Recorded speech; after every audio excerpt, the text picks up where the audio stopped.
بسم اللہ الرحمن الرحیم۔ آج میں آپ کو بتاؤں گی کہ ایگزام میں ٹاکس کے دوران روبیلا کی اردو میں کاؤنسلنگ کیسے کی جاتی ہے۔ السلام علیکم، میرا نام ڈاکٹر ایکس وائی زیڈ ہے۔ میں آپ کی دیکھ بھال کرنے والی ٹیم کا حصہ ہوں۔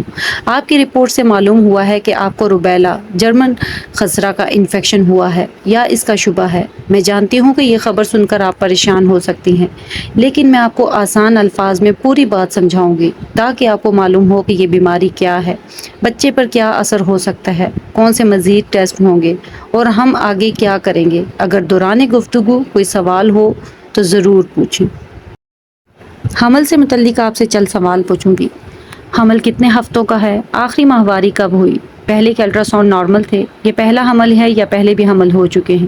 موجودہ بیماری، بخار آیا تھا، جسم پر سرخ دانے نکلے تھے، گلے میں درد تھا، آنکھیں سرخ تھیں، جوڑوں میں درد تھا، گردن کے پیچھے یا کانوں کے پیچھے گلٹیاں بنی تھیں۔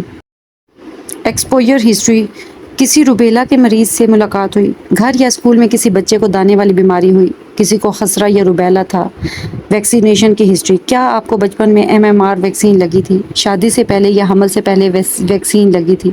پریویس رپورٹس، پہلے روبیلا کی کوئی رپورٹ موجود ہے؟ کسی ڈاکٹر نے پہلے بتایا تھا کہ آپ کو روبیلا ہو چکا ہے؟ آبسٹیٹریکل ہسٹری، پہلے بچوں میں کوئی پیدائشی نقص، بار بار حمل ضائع ہونا، مردہ بچہ پیدا ہونا، پہلے بچے کو دل یا آنکھ کا مسئلہ تھا۔ اب میں آپ کا مکمل معائنہ کروں گی، جس میں آپ کا ٹیمپریچر، آپ کی پلس، آپ کا BP، جسم پر دانے، گلٹیوں کا معائنہ، گلا، آنکھیں، جوڑوں کا معائنہ۔ اس کے بعد بچے کی جانچ کریں گے، بچے کی دل کی دھڑکن، رحم کا سائز، اگر ضرورت ہوئی تو الٹرا ساؤنڈ۔ روبیلا کیا ہے؟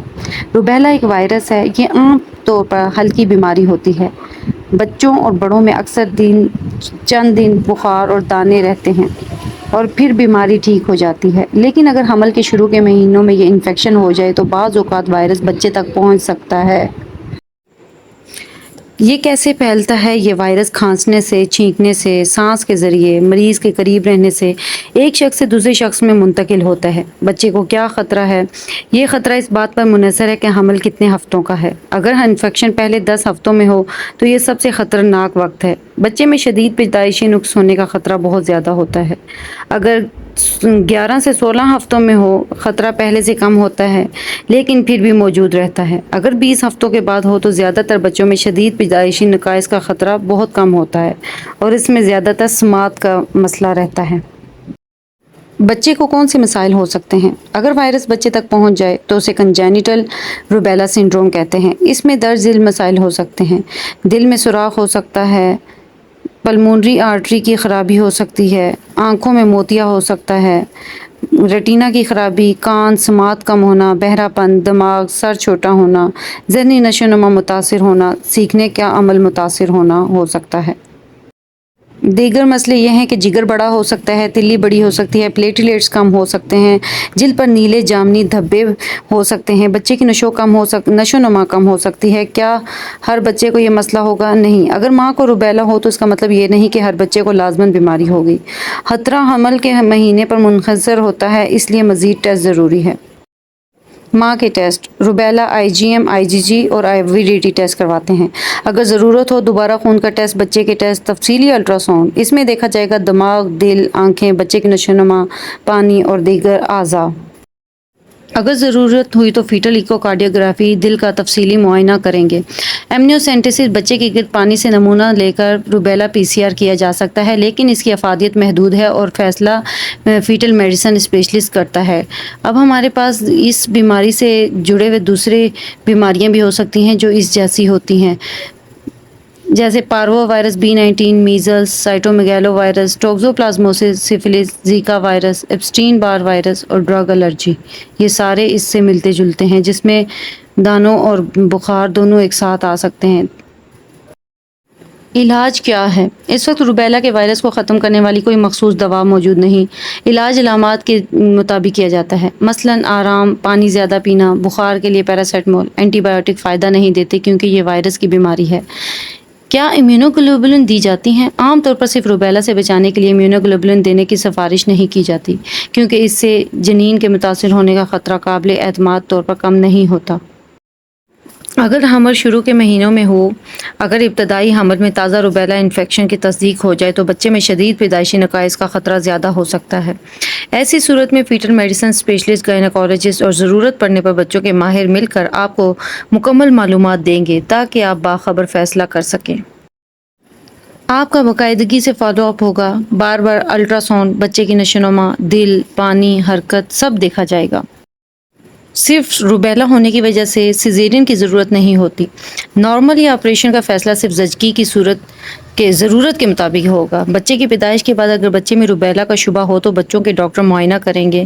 روبیلا IgM PCR ضرورت کے مطابق ہوگا۔ سماعت کا ٹیسٹ ہوگا، آنکھوں کا معائنہ ہوگا، دل کا ایکو ہوگا، مکمل جسمانی معائنہ کیا جائے گا۔ آئندہ حمل سے پہلے کیا احتیاط کرنی چاہیے؟ اگر آپ میں روبیلا کے خلاف قوت مدافعت موجود نہیں تو بچے کی پیدائش کے بعد MMR ویکسین لگوانی چاہیے۔ اس ویکسین کے بعد تقریباً 1 ماہ تک حمل سے پرہیز کرنے کا مشورہ دیا جاتا ہے۔ یاد رکھیں MMR ویکسین حمل کے دوران نہیں لگائی جاتی کیونکہ یہ زندہ کمزور وائرس پر مشتمل ہوتی ہے۔ اگر مریضہ پوچھے ڈاکٹر صاحبہ کیا میرا بچہ ٹھیک ہوگا، اس وقت صرف خون کی رپورٹ دے کر یقینی طور پر نہیں کہا جا سکتا۔ اس کا انحصار اس بات پر ہے کہ انفیکشن حمل کے کس مرحلے میں ہوا اور مزید ٹیسٹ کیا ظاہر کرتے ہیں۔ اس لیے ہم تفصیلی الٹرا ساؤنڈ اور فالو اپ کریں گے۔ کیا حمل ختم کرنا پڑے گا؟ ہرگز نہیں، صرف روبیلا کی رپورٹ آنے سے حمل ختم نہیں کیا جائے گا۔ اگر ابتدائی حمل میں انفیکشن کی تصدیق ہو اور بچے میں شدید پیدائشی نقائص کا خطرہ یا ثبوت ہو تو ماہرین آپ کو تمام دستیاب آپشنز اور ان کے نتائج سمجھائیں گے تاکہ آپ باخبر فیصلہ کر سکیں۔ کیا اگلے حمل میں بھی یہی مسئلہ ہوگا؟ اگر آپ کے جسم میں روبیلا کے خلاف مستقل قوت مدافعت بن گئی تو یا مناسب وقت پر MMR ویکسین لگ چکی ہو تو آئندہ حمل میں دوبارہ یہی مسئلہ ہونے کا امکان بہت کم ہے۔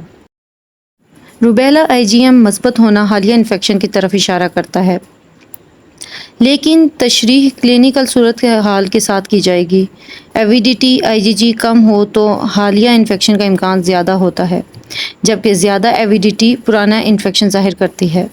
پہلے 10 ہفتوں میں انفیکشن پر کنجینیٹل روبیلا سنڈروم کا خطرہ سب سے زیادہ ہوتا ہے۔ روبیلا کے لیے کوئی مؤثر اینٹی وائرل علاج موجود نہیں۔ حمل کے دوران MMR ویکسین نہیں دی جاتی۔ زچگی کے بعد غیر محفوظ خواتین کو MMR ویکسین دینا چاہیے۔ زچگی کے بعد دینی چاہیے۔ روبیلا انفیکشن صرف سیزیرین کی وجہ نہیں بنتا۔ کنجینیٹل روبیلا سنڈروم کی کلاسیکی خصوصیات سماعت میں کمی، موتیا اور پیدائشی دل کی بیماریاں ہیں۔ آخر میں آپ مریض کو کہیں گی، محترمہ میں سمجھ سکتی ہوں کہ یہ صورتحال آپ کے لیے تشویش کا باعث ہے، لیکن ہر روبیلا انفیکشن کا مطلب یہ نہیں کہ بچے کو لازماً نقصان ہوگا۔ ہم مزید ٹیسٹ، تفصیلی الٹرا ساؤنڈ اور باقاعدہ فالو اپ کے ذریعے بچے کی حالت کا مسلسل جائزہ لیں گے۔ اگر کسی مرحلے پر کوئی مسئلہ سامنے آیا تو ہم آپ کو تمام معلومات اور دستیاب آپشنز واضح طور پر بتائیں گے تاکہ آپ باخبر فیصلہ کر سکیں۔ کیا آپ کو کوئی سوال ہے؟